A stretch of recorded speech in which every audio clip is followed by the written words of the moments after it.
You crying. Brother,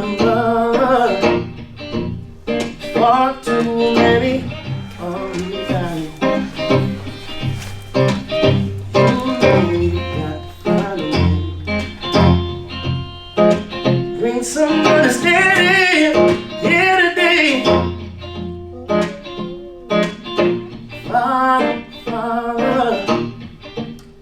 we don't need to escalate. See, war is not the answer. Only love can conquer hate.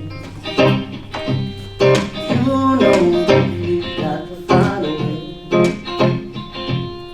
Bring some understanding here today. Yeah.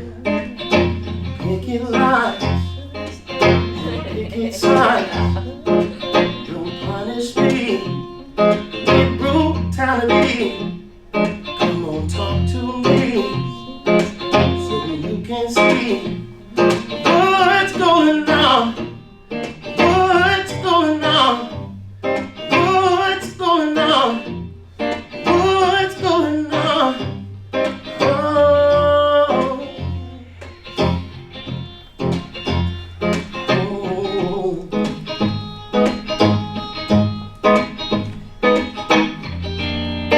Oh, oh, mercy, mercy me. Oh, things ain't what they used to be. No, where did all the blue skies go? Was it into the from the north and south and east? Oh, mercy, mercy me. Oh, things ain't what they used to be. No, radiation of the ocean and up on high sea, reach for the mercury. Good morning or evening, friends. Your friendly love have important news. Share with everybody what I'm about to see. Turn your joy to laughter. And hurt and pain. Don't you know that love's in me? All of today. Don't delay. Send yours right away. Don't you know that hate is going around, breaking many hearts? Won't you stop it, please, before it goes too far? Brother, everybody thinks we're wrong. Who are they to judge us simply because we wear our hair long?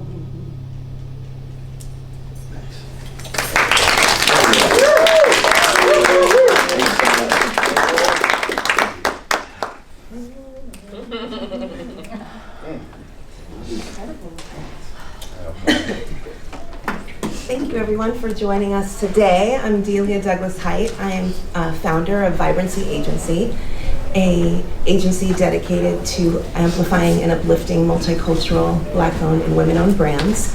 I am also co-founder of Mixed Heritage Day, as well as most recently the past president of Multiracial Americans of Southern California.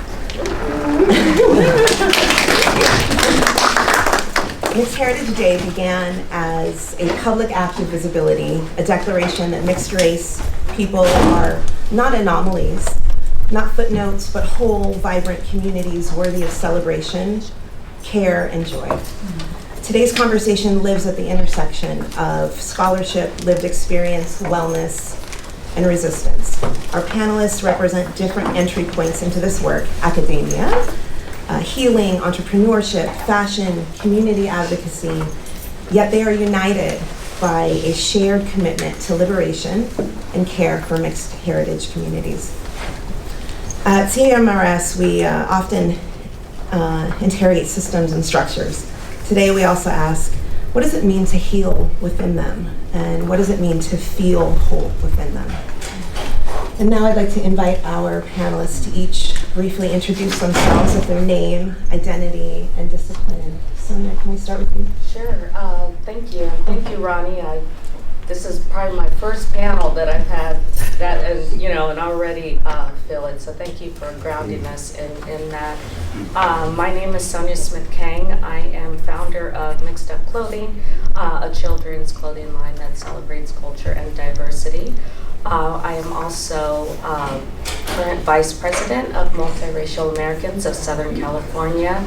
I love seeing our board here, Ronnie and Thomas back there, and Delia as our recent past president. Thank you for all your work. I'm also a critical care registered nurse, and so I'm kind of using both sides of my brain. I love the creative side with children's clothing, and also critical care, so that I could be kind of the multicultural nurse on the floor, making sure that if they needed a prayer rug, or they wanted to bring albondigas in for a meal, I was that nurse who kind of brought in the intersection of health and culture. Lastly, I, along with Delia, co-founded Mixed Heritage Day, which is a community celebration. We were first to do Mixed Heritage Day with the support of the LA mayor at Dodger Stadium. So I'd like to just say that I'm trying to heal 12-year-old Sonia, who is Black from her father's side, Mexican from her mother's side, a proud military brat who was born in Puerto Rico, and then my family moved to the Hawaiian island of Oahu, and so along the way I had siblings, and finally called the mainland of Pacoima a home here in Los Angeles, with my husband, who is Korean American. So we are raising 4 children that identify as all that. And so for my mission in life is really just how do I let them be seen, and how does that help them belong and heal. And so all that to say, fortunate to be here wearing all my hats. Yeah, thank you. Thanks, Sonia. Hey, everyone. Good morning. It's good to be with y'all. Also, thanks, Ronnie. That was amazing. So I'm Nolan Krueger. I use he, series pronouns. I'm assistant professor at UC Santa Barbara, and I'm the director of the Wellness and Empowerment Initiative for Multiracial and BIPOC communities. We do mixed methods work. We also do community engaged work. And I serve in leadership for the Kindred Collective for Liberatory Traditions and Healing, which is a clinic where we train Black doctoral students to be applied psychologists. And it's really an honor to be here today, to be in conversation. I love this mixed medium format. We feel things in our bodies, wake up, be in the room together, and share our experiences. So I identified mixed Black, multiracial Black man from the Bay Area, grew up in diverse Oakland, Berkeley, but also had a range of experience in terms of the context and how that shaped my experience. And similarly, my mission, I think many of our missions, is to create room that feels spacious enough for that 12-year-old, that 13-year-old, and to do that as a project and a mission for all of us. So my work is in empowerment. It's in multiracial specific identity and stressors, and resilience and resistance broadly. So looking forward to the conversation. Thank you, Nolan. Hi everyone, I'm Sylvie Spielman-Vaught, and first of all, I want to thank you, Ronnie. Like, already, so many tears come to my eyes hearing that, and actually just being in the room with everyone and just walking down and getting a coffee and seeing and connecting to other people, I feel this very deeply inside of me. I am a spiritual guide. I work in healing realms with clients one-on-one. I facilitate women's healing circles where we all get together.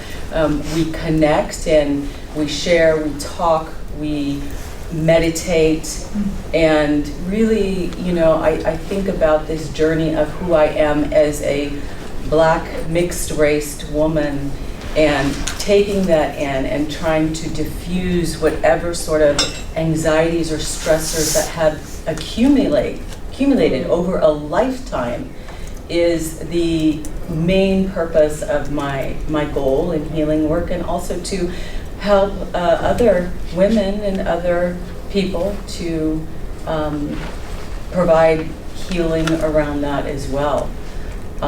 So throughout the years, I have worked one-on-one with women from the time I was very young, actually as a hairdresser.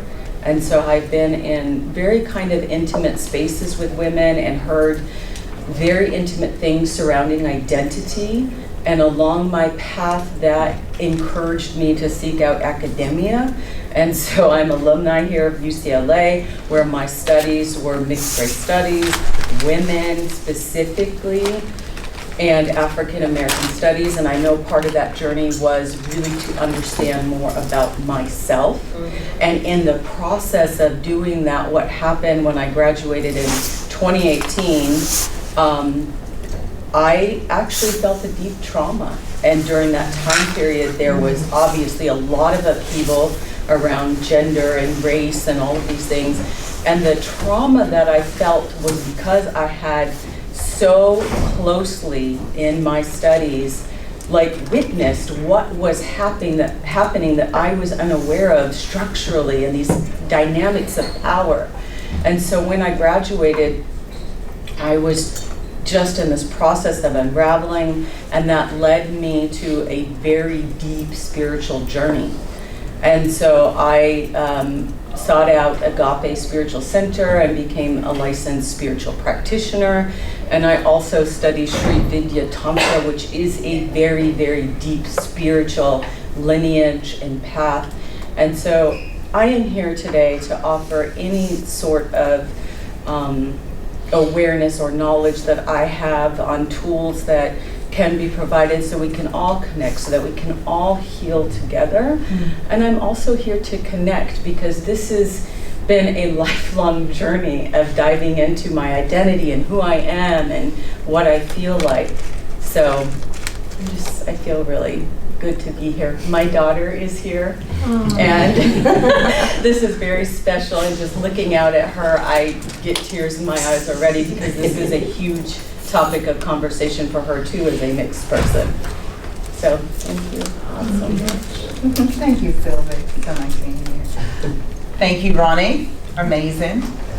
Thank you, Delia, for inviting me. I appreciate this. My name is Marverly Pierson, Dr. Marverly Pierson. Wow, I'm from England originally. I've been in the US for over 30 years now, but home a lot. I originally left England and traveled to do my bachelor's degree at the University of Michigan, and my master's there also, and partially my doctoral work.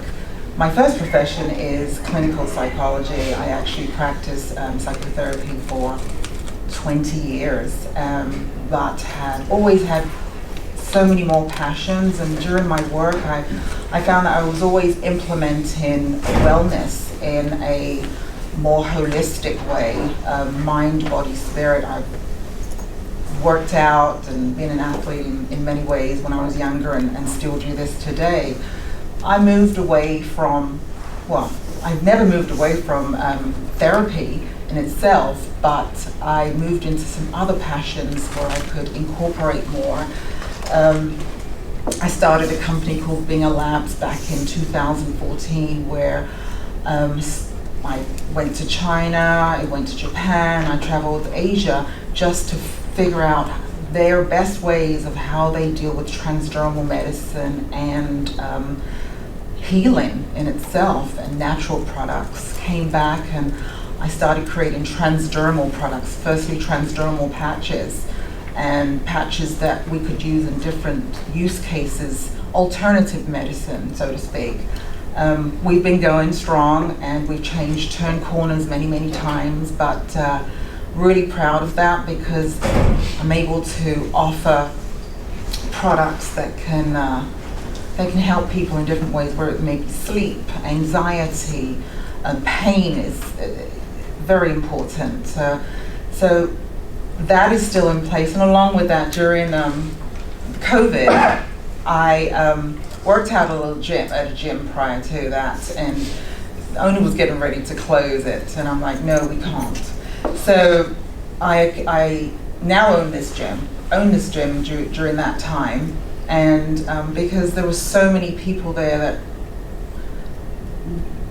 would tell their stories about how lonely they are, and community is so important, as well as moving one's body. So all of those things is my life, right? There's the psych side, where I'm very involved and interested in people and their health, and their mental health, and their physical health. So there's that, and there's the clinical aspect of creating product and moving one's body at the gym. So that's my passion, and I do it with a lot of pride because I truly care about each person has a story, and if I can touch them in whatever way, it really makes a difference in my life. So yes, and that's it. Amazing. Welcome everyone, and thank you for sharing. I'd love to begin with a grounding question, and just to let the audience know, while this is a panel discussion, it is also interactive, and if you feel called to share anything or ask a question, please feel free. We want this to be an open dialogue. So this first question is, how did you first come to understand your mixed or multicultural identity, and how has that understanding evolved over time? I know Sylvie, you just started sharing a little bit. If you want to share a little bit more. Sure. To start us off. So I would say that I have to start out by just talking about when I was younger and feeling like, race was something you checked off in a box. And so it was very fragmented and fractured. And I think that it's been a very long journey, and at times feeling fragmented, like socially I'm pressured to identify as a certain way. And I've come to realize that, especially through all the healing work, that there's an integration process that is happening and that I have turned to. And the integration allows me to really take up every aspect of my identity, because it is I who decides what my identity is, nobody else, and to take up all those pieces of it and just integrate them together, that allows me to feel whole and connected to myself and grounded. Because so often when I was younger and feeling isolated and feeling like I needed to choose that box, so to speak, I just felt anxious and unraveled, and so many things like policing myself. And so yeah, I think that really the understanding has evolved to be who I am right now, which is I celebrate being Black. I celebrate being Eastern European Jewish. I celebrate being Irish. I celebrate being Choctaw. And I am all of those things. And there's nobody out there who is going to tell me that. And if they want to, that's fine. But that's not the reality of what it is. Right, Yeah, thank you. Amazing. What about you, Sonia? Yeah, I feel like I share, maybe that's a lot of similarities. I first my first recollection of it was at Pacoima Middle School, and I think, yeah, 818. We came from Hawaii. So I just was sitting in a classroom of, a lot of Latino surnames, and there was Sonia Smith, and, all of a sudden it was like, wait, is she? And, so I asked my mom to use her last name and, give me a hyphen before there were even hyphens, and, being everywhere. It just came from such a place of like hurt and, sadness of not being able to have someone understand who I was, that just by my name brought confusion. They wanted to match up what I, look like to a name, and then you're getting first week of school forms, and, I'm like, what am I this year? Am I dad, black? Am I other? Am I Mexican? And what is Mexican? This whole thing. So it became this, I felt like I was always trying to have folks understand me. And so my understanding of who, now I'm like, to my kids, I'm like, you are who you, say you are, like I'm like militant about it. But it took me so long to even get there.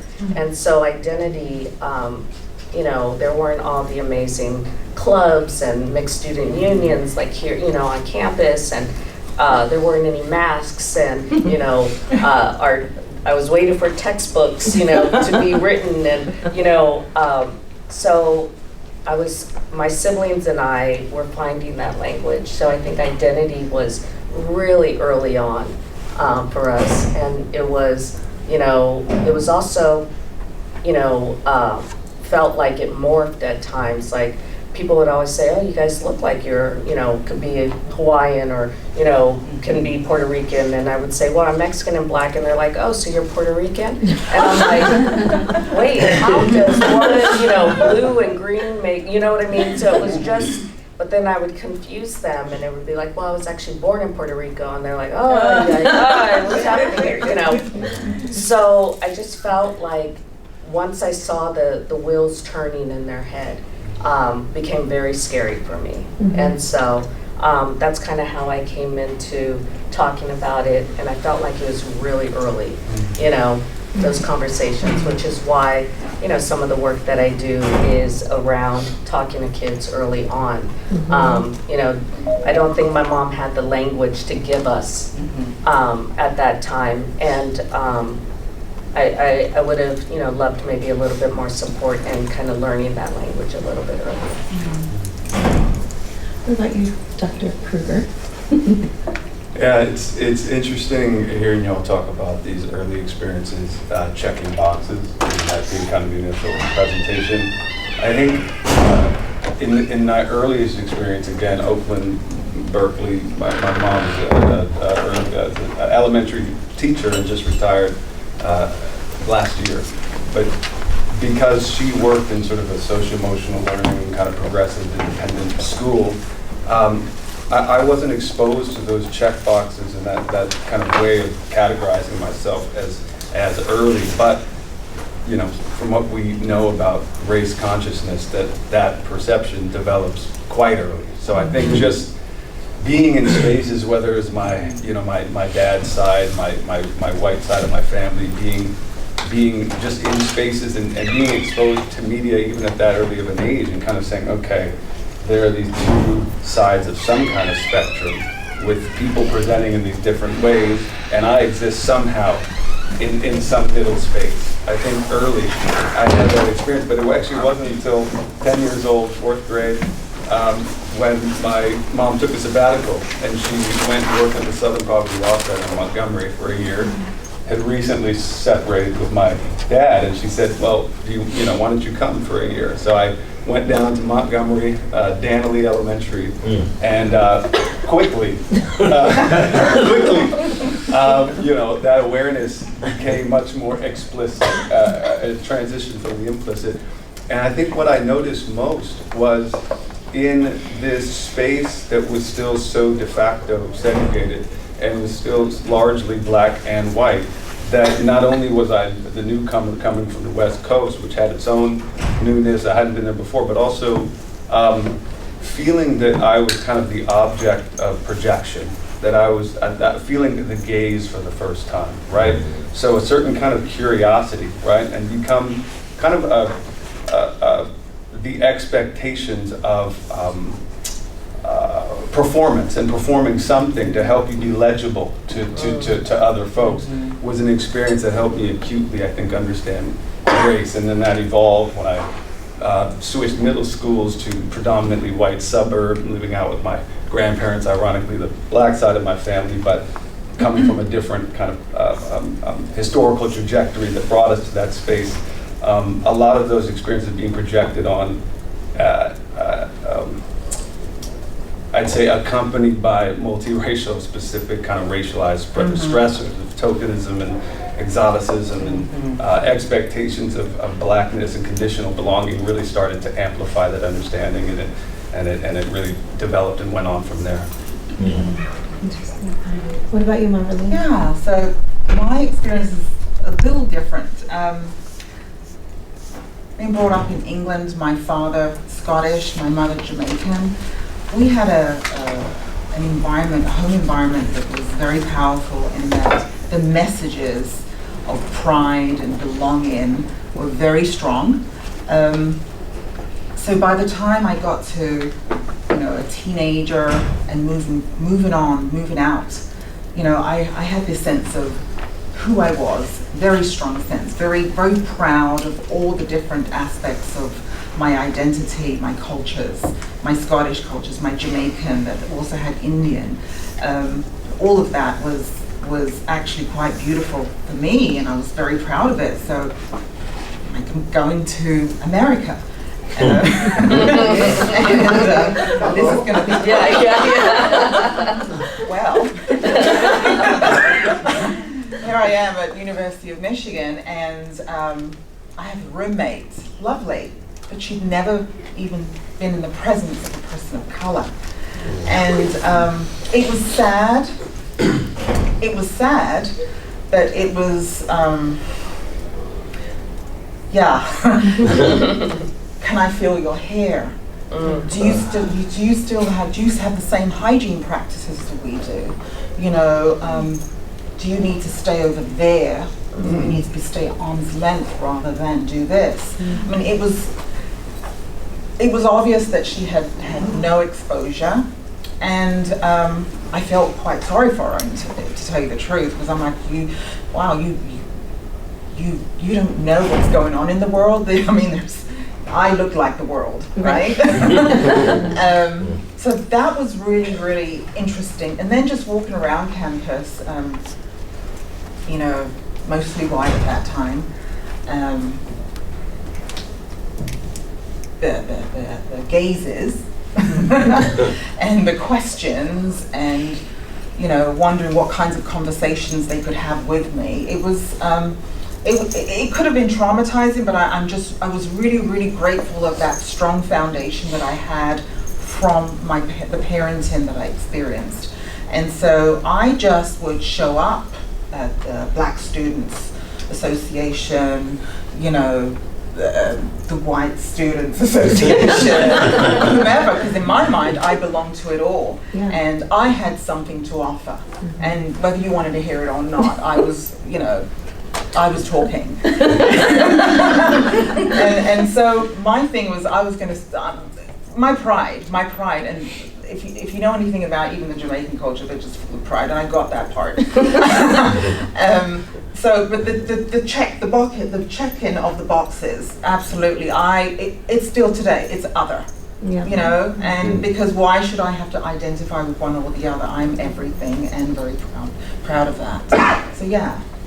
Well, thank you guys for sharing. We're going to head into our panel-specific questions, and we're going to start with you, Dr. Nolan Krueger. Your work focuses on racial identity development and mental health and empowerment, particularly among Black and multiracial Black communities. What unique psychological stressors do mixed-race individuals face that are often overlooked? Feeling of visibility and feeling seen for the uniqueness of your experiences just broadly is thematic in what mixed folks name that they feel is lacking or missing, just in spaces of support broadly. Could be in therapeutic spaces, community spaces, peer spaces, family. Just that sense that you're not taking the uniquely mixed experience and sort of using an adjacent or different experience to approximate what that is to help understand, as opposed to being able to receive and hold it. I think one important experience that's often overlooked is early childhood experiences where mixed folks are occupying environments that are filled with folks from both their constituent or multiple, right? 2, 3, 4, 5 plus constituent racial identity groups. So not only is your sense of self being shaped by folks who share an identity, who are preparing you for what to expect from others, but others from groups who represent each of those constituent identities are instilling or infusing you with ideas and beliefs about each of those groups that you hold within yourself. So your sense of self, right, is being shaped by folks who don't hold the exact same racial identity, but are still able to shape how you're feeling about your kind of self, not just about how you feel about others, right? So that's, I think, an important piece that's underappreciated in the space that's held. So yeah, there's a difference between stereotypes about a group and hearing beliefs about your own identity, right, from the people closest to you. I also think that kind of misrecognition getting in the way of relating is an important piece, and this extends beyond mixed folks and multiracial. This can be for just anyone who holds fluid identities that you're trying to navigate, that kind of liminal space. There's this sociological idea of master status where it's gender, race, right? Sometimes people will fit class in there, that they're so foundational in Western culture, particularly in the US, to how we understand folks, that we use them to organize. It's an immediate kind of almost pre-conscious way of organizing other people, right? Race being one of them. So when you're spending your life, your formative years, even into emerging adulthood and beyond, and you're constantly navigating interpersonal relationships with people who are just trying to make you legible in some way, it's hard to move from that categorization stage to that relating stage, right? And so that can create what some of my research looks at as kind of an epistemic injustice, right? Or it erodes epistemic credibility, meaning just your ability, your credibility as a knower of your own experience, right?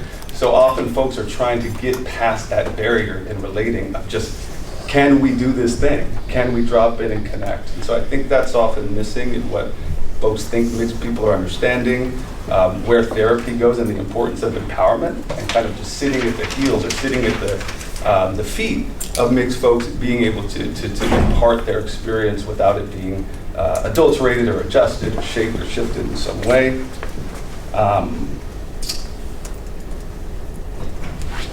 And there's multiple other directions we could go. I think one that I'll just name because it's starting to take more hold or more shape in some of the empirical work is the relationship between racial homelessness and mental health outcomes, right? So racial homelessness being a phenomenon that's sort of emerged from cultural homelessness, so bicultural folks who feel like, man, what is that reference group, cultural kind of home base that I feel connected to? And racial homelessness being sort of an evolution of that, right? What's that racial reference group that I feel like I can land in? Because racial identity, ethnic identity can provide like a protective buffer to help externalize the problem, right? When we're experiencing discrimination or prejudice, and we can say, okay, I have some tools, I have some strategies to help situate the problem outside of myself and see that this is systemic. But when that's not as clear or easy to kind of ground in that home base, it's much easier to go to sort of what's wrong with me kind of place. And now we're seeing a direct link with distress and suicidal ideation over and above stressors that we know predict those outcomes. So really being able to forefront that experience in particular, I think, is is important and is missing. Amazing. According to the U.S. Census and Pew Research data, we're seeing significant growth in the multiracial population within the United States. Are you observing shifts in mental health trends, outcomes, and support systems for mixed race individuals as this population increases?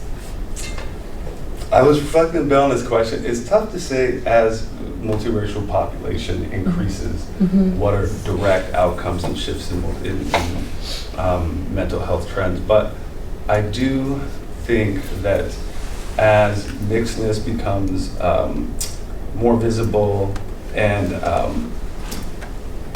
as I think just again like a fluid identity becomes more visible, that the collective consciousness is shifting away from let's help support you so you can feel more empowered and confident in finding an existing space in which to build community, and more so moving toward the expansiveness with which you are exploring and breaking down categories and boundaries is something to be empowered, right? And we see this with gender fluidity, we see this with all kinds of mixedness, is saying that's actually a compass. So I think that's a shift that we do see in some of our mental health models and frameworks, and just in the consciousness is sort of less so let's be nice and be inclusive and be intersectional, but more so let's follow intersectionality, because that's actually a compass driving us toward our liberation collectively, right? So that's a shift that I see. I also see that we're moving more from kind of an individual to a collective approach to healing, and just again that sense of moving away from the isolation of an experience that has been cut off in some way, right? And being able to do that with folks who you see also share an experience. That's the rise of affinity groups, that's the rise of third spaces, right? It's a rise, Delia, of a lot of the amazing work that you do with just building spaces for folks to see each other, right? And just infusing mental health supports and what we know to kind of buoy us and give us a sustainable sense of self across spaces doesn't happen just in a one-on-one individual space, right? That collective care, doing it visibly, I think has to do with folks who would say, no, this is who I am. Even if the world is not going to reflect that legibility, we're going to stand in who we are and we're going to carve that space out. I think that's an example and a model for a lot of other communities and groups who we can kind of collectively heal by standing on business, planting our flag, naming who we are, and doing that and pushing against the kind of categorization and that boxing in that's happening to everyone, but that's been kind of the clarion call, I think that's led our work. And so I think that's helped to be a part of a broader shift.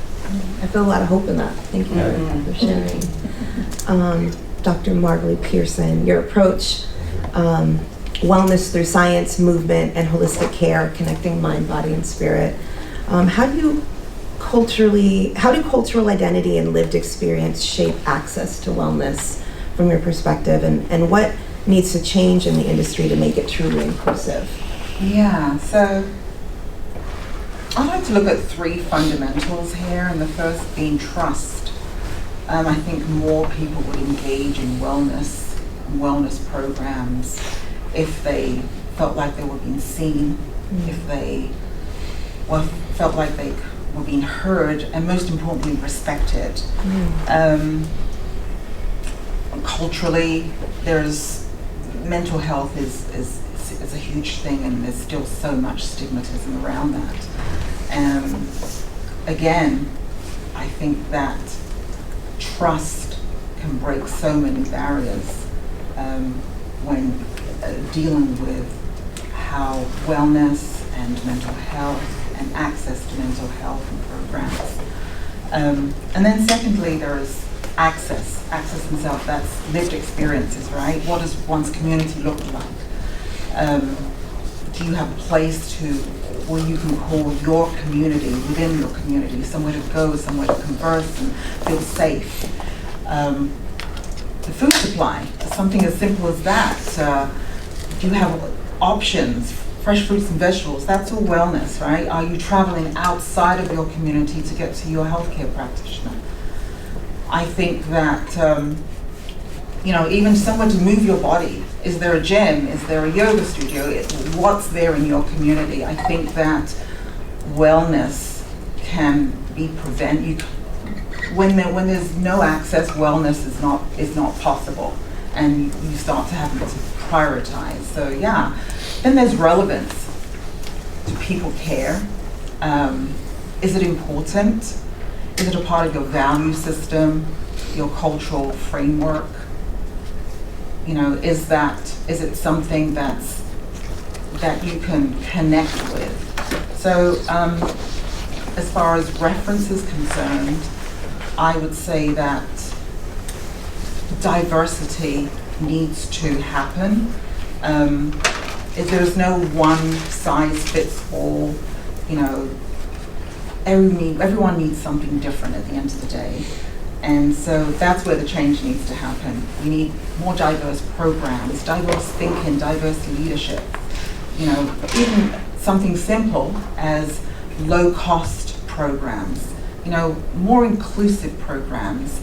And what can we do? It takes a village at the end of the day. I used to think that it starts from the top. Disheartening. I think we all have to, be on board. We all have something to offer. We're all leaders in our own right, and we can change the way one thinks about wellness in various cultures and how accessible it is. You shared a little bit about, the foundation that you were raised with your cultural identity. Can you share a little bit about your experience growing up mixed race in the UK? Were there other families like you? And how were you received being mixed in the UK? Yeah, so I was brought up in England I was raised in the 70s, and unlike America, there was so much more race or interconnectedness of races, mixed race couples and people. They were everywhere, right? On my street, we had every nationality. So it wasn't, again, it was normal. It was very, very normal. And I've always been grateful for that, because I had a first-hand look at what the world really looks like or should look like. Mm-hmm. My experience was positive, and as I said, coming to America, it was quite eye-opening. Mm-hmm. Looking back, I thought, okay, the school, my social environment, no one pointed that out, but as soon as I came to America, it was, what are you? Mm-hmm. Or a shout in the street, something racial. Mm-hmm. So that was very traumatizing, mm-hmm. because it was so very new. But over the years, I think I've gotten a thick skin, because this is the reality. Right. And one more for you. How can innovation coexist with ancestral or culturally rooted healing practices? Yeah, that can be very powerful. I think that combining those two, illuminating them, very powerful indeed. I actually do it myself. Say, for instance, I create this patch I spoke about, right? And it's science-backed, because the fibers are nano, which is science. Mm-hmm. Nano meaning it's the medications that are inside, the herbs that are inside this small little patch, they can penetrate through the skin to the bloodstream a lot easier. So that's the science side. And then within the patch, I have all natural products that, say, ashwagandha from India originally, and chamomile, and all these wonderful things married together, connected, combined, where both things are married and appreciate and complement each other. So yeah, it's an example. Yeah. It's a very, very simple example, but we see it all around us, and we can I think we can just continue to grow in this way. Amazing. I look forward to learning more about the products. Yeah. I think that should be our next year seminar. Sylvie, I'd like to chat with you a little bit. So your work centers in embodiment and ancestral healing. How does the body carry mixed race identity? And what happens when embodiment is ignored, policed, or suppressed? Well, the body for mixed race identity, it's a lived experience. It's 24/7, day in, day out. And so with that, the body kind of learns by what it gets mirrored back to it. And so as a mixed race, how we want to feel when we're around somebody else, or how we want them to feel about us. And so they literally do get trapped in the body. And as we go throughout our lives, these things can get manifested. Maybe when we're in conversation with somebody and somebody brings up something that reminds us of that, and all of a sudden we're triggered. And that trigger is actually that energy that is stuck in the body. It's almost like a knot that's just there. And the work really is about finding those knots and how to untangle it and allow that energy just to flow freely through the body. Are there any practices, tools, or readings you would recommend for mixed race individuals seeking deeper self-connection or untangling some of those energies that may have been blocked? Yes, so I mentioned mirroring, like looking out for language, looking out for community. What we're doing right now is we're untangling knots. Podcasts, things on social, and then along with that, allowing the body to process what it's been carrying. And so there's, metabolizing all of that, and in the form of different practices, like, I just said, let's all take a breath. The breath is literally the biggest tool for that process. I have a practice that I love where when I feel a certain way, or I can feel my system just kind of getting worked up or anxious around something, to take a breath, 1, 2, 3, 4, 5, 6, hold it for 7, and then release it for 8. And that lowers the heart rate, that allows the body to, just relax and to, untangle those knots. Also, the biggest one is creating a practice of self-love and self-compassion. And really, those parts of us that feel scared or lonely or needing tending to really love those parts of us. Like, the practice has to be so deep and powerful, and the commitment to the respect and showing kindness to those parts, because we all have those parts, they live in us. And I even, the other day I came across somebody saying on social that, she thought that healing was like becoming the best version of yourself. And then she realized it's actually shining light and love on those like hidden, dark parts, those knots that are within us, and that's going to really kind of help to untangle them. And then lastly, lineage work.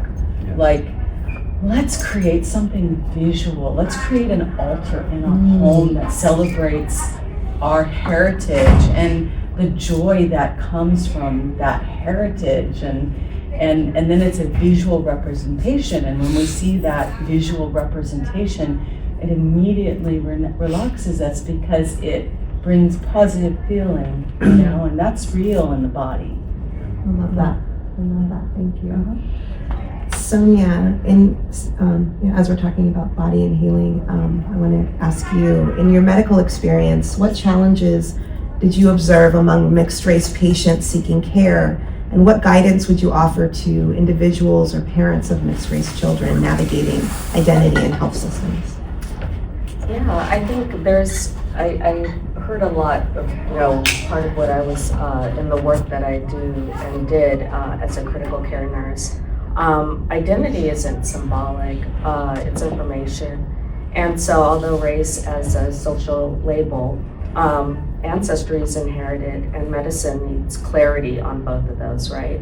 So a couple of things that I thought about in preparing this was, missing context. So if a multiracial patient, for instance, a Black and Mexican, and if only one side is being captured, then all that other patterns aren't being picked up.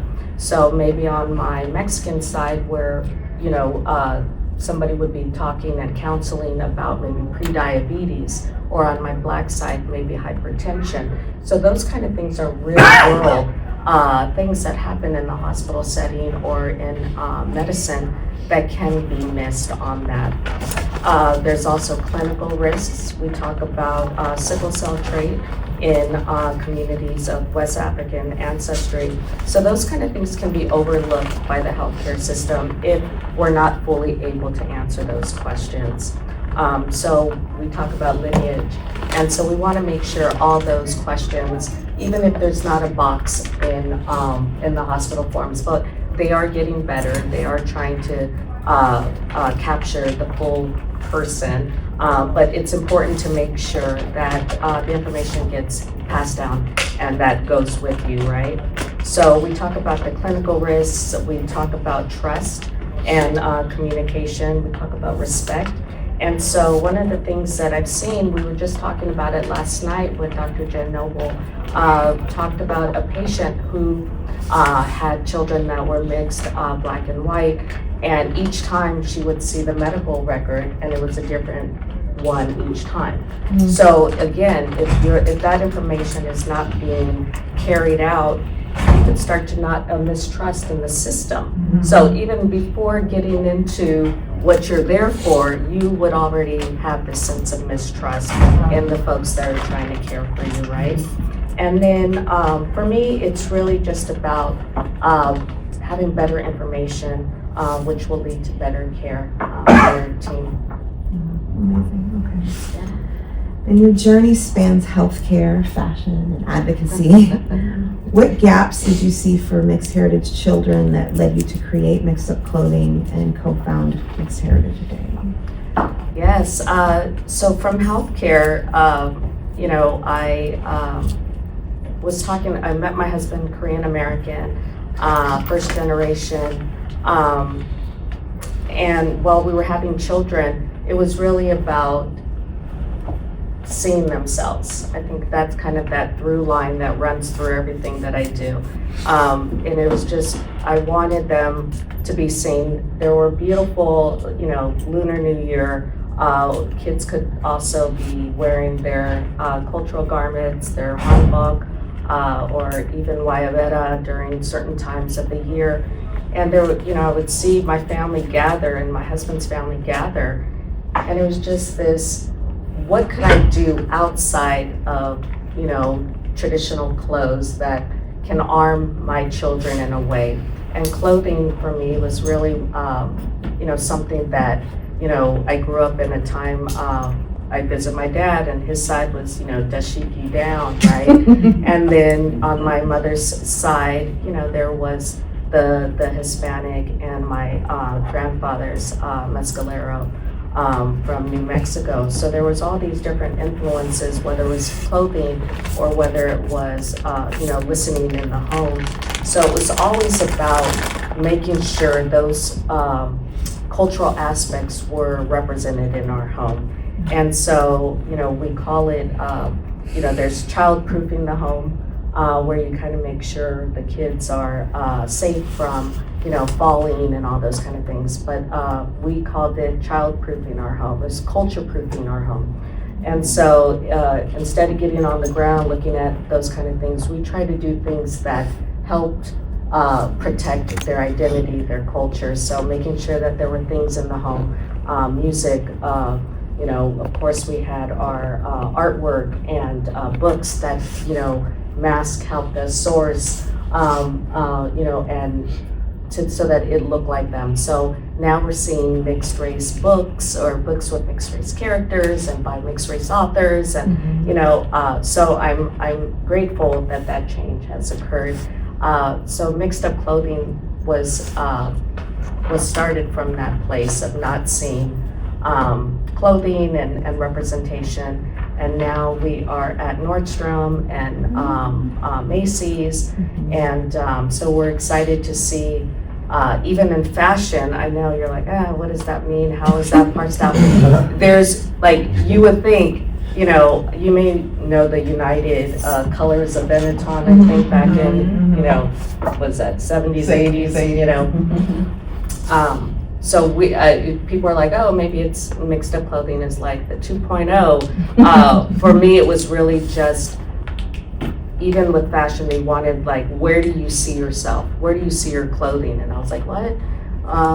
Just put me next to guests or next to, you know, they're like, no. Are you gonna do a clothing line for just, you know, had Black references or Mexican reference? And I'm like, oh my gosh, are you really, you know, even that was always kind of, I was like, no, maybe big retail is not for me. Maybe it's, you know, just online within my community. It's not just for mixed kids, it's for anybody who wants to see culture and learn about the culture. So our clothes have stories on them that tell about the culture. You'll see in the silhouettes, they could be mixed and matched with different prints from around the world. So I started there and then again came to MASC and found Delia in our world of fashion. I went all the way to New York to find Delia, who was right here in my backyard in her other role as publicist. And so with her help, we talked to the big retailers and, you know, I was like, you know, do I minimize myself and my clothing line and my story? And I'll always be thankful for crafting. I know we had to craft a story of my, you know, like what is it going to be edible to or understandable or digestible to the audience.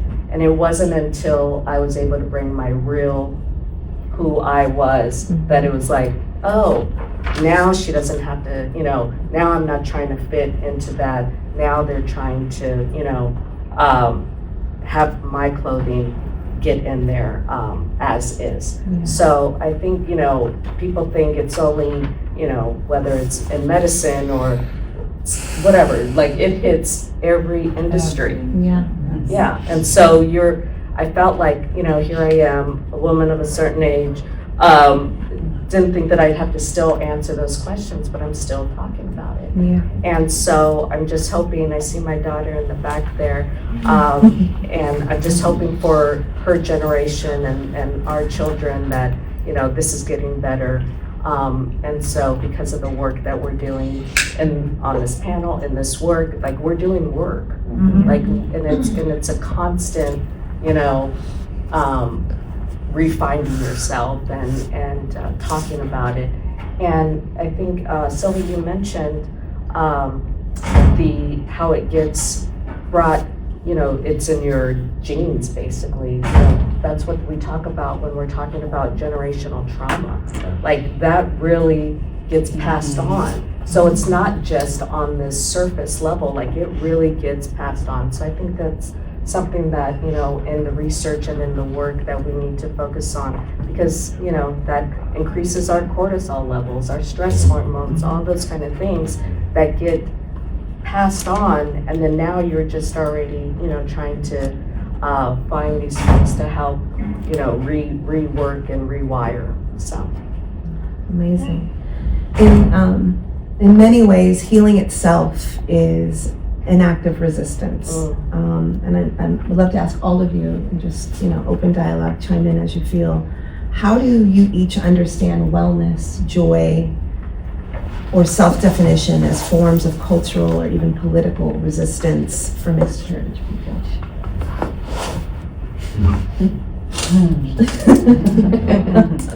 Yeah, the first thing that I, came up with was thinking that resistance isn't always loud. I felt like, do I have to be out there marching and do I have to do all those, wonderful things? Music is resistance and healing, and so my form of resistance beyond that is a quiet resistance. And so that means for me is normalizing, the language and really being out there and sharing who I am. And then, we talk about different environments. I think affirmation is a resistance. And so I think really just listening, asking, those kind of questions, really trying to figure out, somebody on as a whole is a form of resistance. So sometimes I'm kind of in the quiet, but then sometimes I'm loud, so I don't know. I'm not saying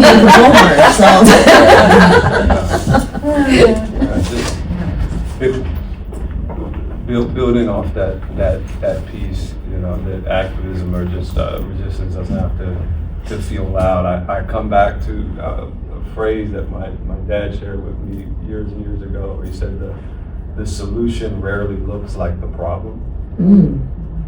And I come back to that all the time, right? It's a quick, it's an easy, it's a grounding one, but it often feels like it's a reset that points, and I bring that in.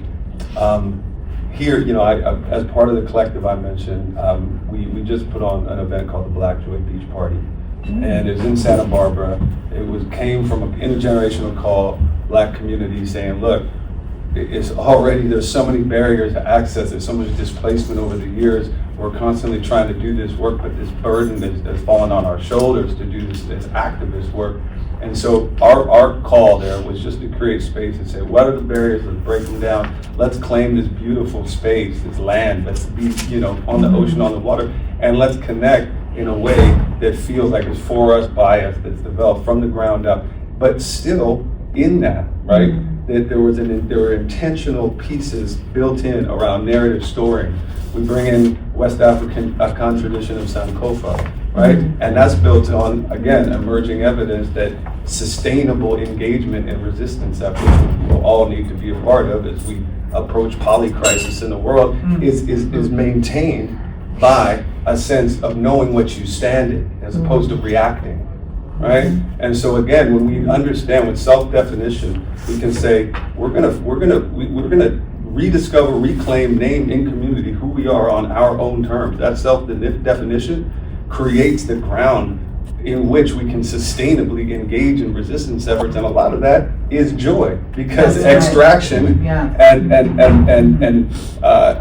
tiring folks out and exploitation those are the mechanisms by which the system runs, right? So engaging in joy-centered activities on our own terms that unplug from a system of extraction and are sustainable because we understand where they come from, right? The Sankofa exists before the system of oppression, right? The system of oppression is not the start of the story, it's the rupture in the story.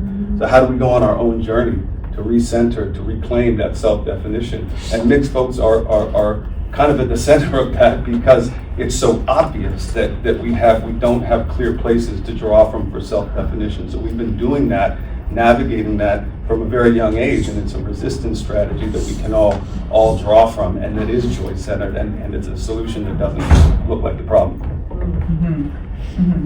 Yeah, that was amazing. Standing in that reality. Ancestral practice, when I think of my ancestors, our ancestors that came before us, it's a practice of mine to envision what they would want for me, what their dream was, what their hope and desire was. And it's me feeling joyful. It's me carrying that joy to others. And as a spiritual practitioner, what that looks like is, going out into the world and really working on my nuts so that I can be open, so that I can connect with you and connect with you and connect with you and connect with you, and all of us connect together, because we are more powerful when we are connected. And the structures of power, and this is And the system, they want us apart, and they want us to be angry and frustrated because it really supports those systems in that way. So it's like, I refuse, to be angry. Yet, yes, there are times when I'm angry. I'm not saying that I don't get angry, Right. but I'm saying that I refuse to let that be what drives me.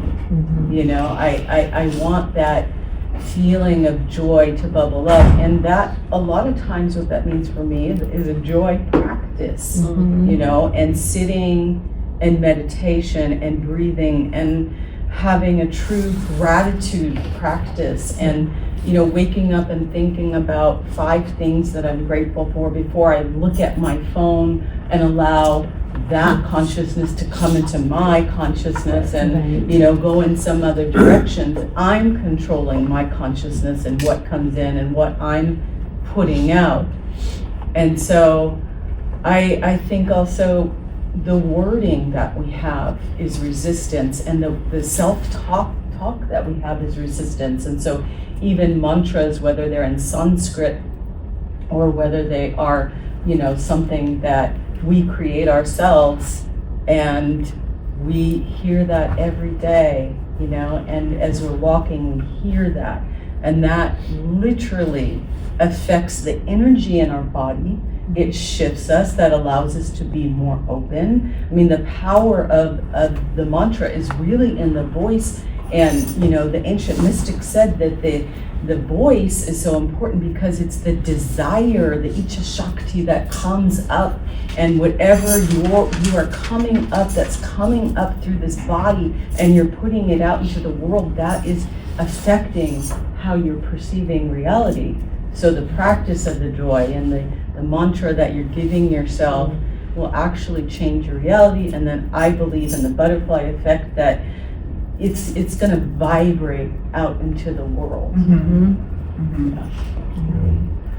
Resistance. Mine is acceptance. I guess throughout my journey, if I'm clear, is creating environments that are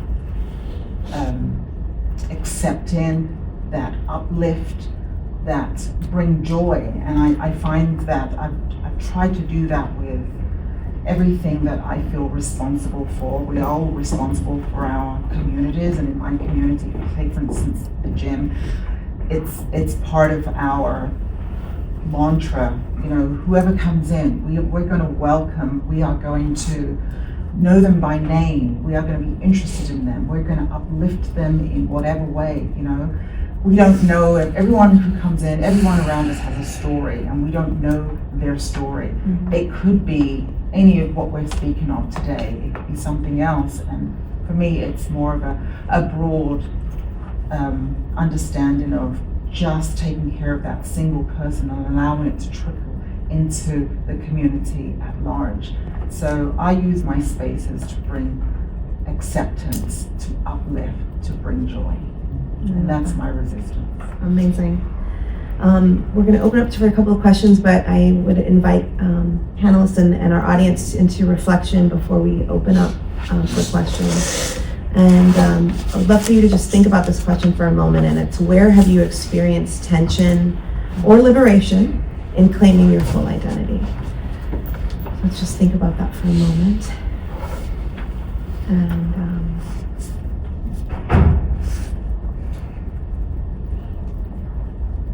yeah. Anyone have any questions for our panel? No? I know there was a lot of sharing. Okay. Yeah, I have a question for Dr. Krueger. So you mentioned sustainable systems of joy that are unplugged from the exploitative systems that control us. So I was wondering, like, physically, materially, what does that look like for you? Does that look like community organization, like book clubs and gardens, and like, what does that look like? Yeah, absolutely. So I think we're all kind of collectively defining that as we go in the spaces that I'm in. So I'm at UC Santa Barbara, so I'm in this academic institution, and I'm connected with nonprofits and folks who are connected to the schools. And so one example, I think, of unplugging but sustainable but joy-centered, right, is that fragmentation, right, collective fragmentation is sort of one of the phenomena that stands in the way of us being able to kind of respond and resist and get our needs met. And it's a core aspect of joy, right? So those things together are serving a shared purpose. So right now I'm developing what's called collective action resource exchange. And so this is in our department that has suffered from a kind of academic fragmentation, right? We're in we have higher education, and we have our counseling clinical school psych department. These are some of the most intersecting, interwoven disciplines, and we don't really talk to each other. But there's this sort of shared kind of hope to do that. So this collective action resource exchange is a space that has mutual aid opportunities, that has community or engagement opportunities, that has activists and kind of protest information. It has professional development opportunities around advocacy. That's an area of our development that has increased in interest, but while other areas have decreased. And so through that, we also then have ambassadors who each week will put it on the radar of each of the lab PIs. And so consistently it's coming up, and consistently folks are asked to contribute. What's your lab doing? How does it connect to community? Where are these opportunities happening, so that we can increase kind of the consistency of presence, and while doing it around kind of a social action oriented mission, but grounded in kind of the principles of community and getting together and breaking bread and doing the things that nourish and fuel us from the ground up, and mutual aid that doesn't require us to seek maybe grant funding from some kind of sponsor that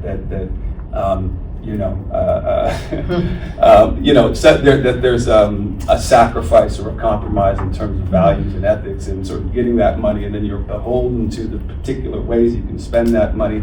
So I think it's creating these more kind of pod mapping, right, with concentric circles of support within community that can move toward resistance and advocacy and change, but doing so in a way that the actual practices and principles of engaging in that work are grounded in kind of just a basic centuries, millennia-long traditions of how we nourish ourselves and how we build joy kind of from the ground up. So that care exchange is one example. The Black Joy Beach Party and our larger Flourish and Flow initiative is another. We can continue to chat.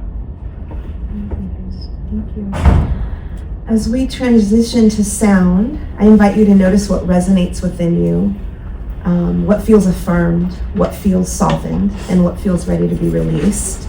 For mixed heritage communities, joy is not indulgence, it is reclamation. And as we move forward to sound, we invite you to shift from thinking to sensing what settles and notice what opens. May this next moment be less about understanding and more about feeling. Let this be deepening.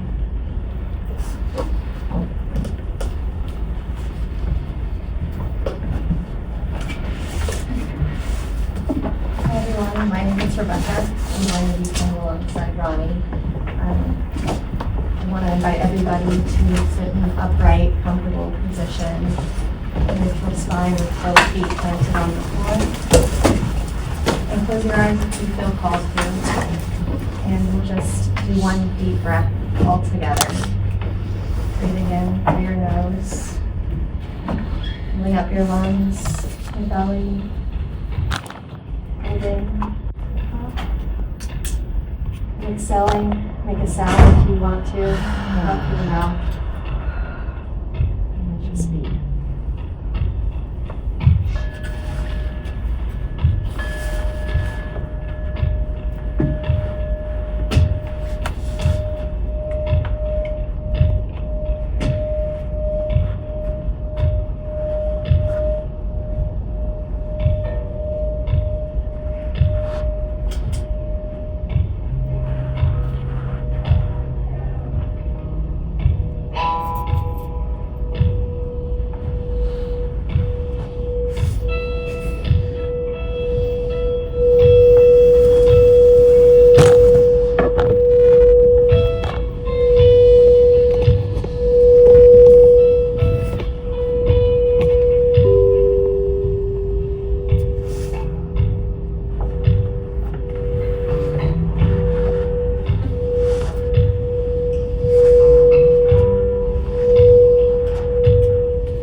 That concludes our session. Thank you, everyone who joined us. I hope the rest of your